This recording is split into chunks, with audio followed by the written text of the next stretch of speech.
Nama saya Tiasni Yuni Astuti Anggraini. Saya dari institusi Universitas Jenderal Ahmad Yani Yogyakarta.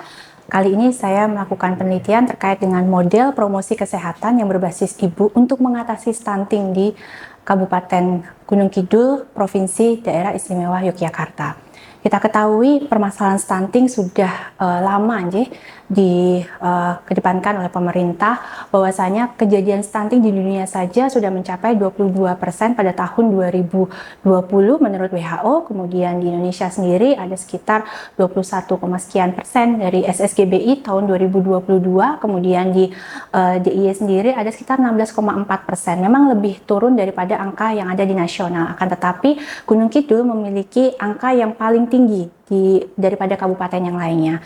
Beranjak dari permasalahan tersebut, saya melakukan studi menggunakan research and development selama 11 bulan, menemukan bahwa secara kualitatif ternyata permasalahan yang ada di sana di Gunung Kidul terdapat permasalahan penyebab dari stunting menurut metode dari WHO, di mana memang permasalahannya masih pada 7 penyebab utama yang ada di WHO begitu.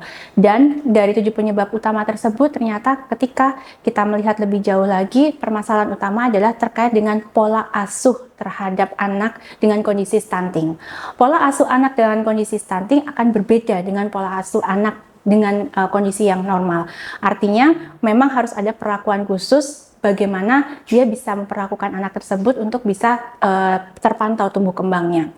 Dari proses itu kualitatif kami menemukan adanya permasalahan lagi. Salah satunya yaitu ternyata adanya stigma terkait dengan stunting. Nah, stigma inilah yang membuat mungkin program-program di pemerintah tidak bisa jalan secara optimal karena adanya labeling terkait dengan anak stunting. Kenapa adanya labeling terkait dengan anak stunting dianggap sebagai seorang yang kerdil, kuntet, kata-kata negatif yang tersampar ke masyarakat itu ternyata membuat masyarakat tidak mau menerima kaitannya dengan stunting. Oleh karena itu, maka harus ada inovasi untuk dia bisa menerima, untuk bisa melihat bagaimana pengetahuannya, bagaimana sikapnya, dan bagaimana nantinya perilaku pola asuh tersebut bisa terakomodir dengan baik sehingga nanti anak tersebut bisa terpantau dengan baik.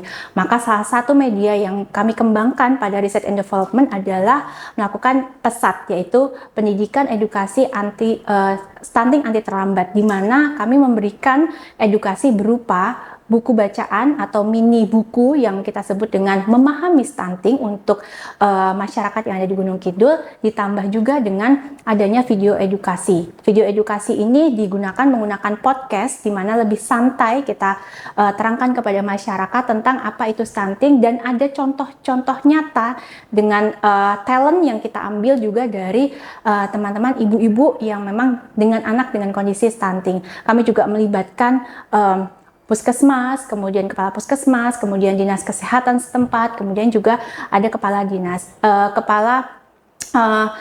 desa setempat, yang kita harapkan semuanya ikut berintegrasi dengan teori sosial kognitif teori agar masyarakat mampu untuk berkembang bersama. Kalau tokoh masyarakatnya saja mau untuk memberikan edukasi bersama, maka kita harapkan masyarakat juga mau menerima kondisi ini. Dan dari situ kami lakukan uji coba, dan bertemulah kami pada satu titik model. Model ini kami sebut sebagai model paguyuban kelas ibu balita. Kenapa paguyuban? Karena ternyata di Gunung Kidul sangat lekat dengan paguyuban. Jadi Gunung Kidul memiliki karakteristik paguyuban. Jadi pertemuan-pertemuan yang ada di desa, pertemuan yang ada kaitannya dengan posyandu itu sangat mereka harapkan sebagai metode untuk menyalurkan informasi-informasi kepada masyarakat. Dan itu sebabnya kenapa kami menggandeng paguyuban itu pada model kami. Pada model promosi kesehatan ini, itu kita sebutnya model promosi kesehatan paguyuban kelas ibu balita, di mana memang kita menggunakan kelas ibu balita sebagai sebuah paguyuban untuk kita berdiskusi. Kita berikan itu buku, kemudian kita berikan juga video edukasi.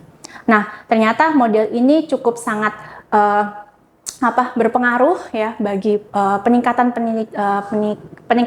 pengetahuan, kemudian sikap yang positif, dan juga pola asuh yang baik gitu ya. Dan dari hal tersebut maka kami juga berharap ternyata dari hal yang simple ini tadi terkait dengan stigma, bagaimana pemerintah, terutama nanti pemerintah daerah, kemudian dari kepala desa, begitu ya, kemudian puskesmas mampu mengetahui bahwa ternyata stunting itu adalah sebuah stigma. Bagaimana kita bisa mendestigmatisasi, yaitu memberikan komunikasi yang tepat kepada si ibu agar ibu ini paham betul sebenarnya stunting itu apa. Stunting itu proses. Artinya memang dia berproses dari mulai dia lahir pendek kemudian sampai dengan dia stunting. Maka ketika kita sudah aware, kita sudah tahu bahwa anak kita sudah dalam kategori pendek, maka bagaimana caranya supaya nutrisi bisa teroptimalisasi dengan baik dengan pola asuh yang baik. Demikian presentasi saya terkait dengan model promosi kesehatan saya. Terima kasih.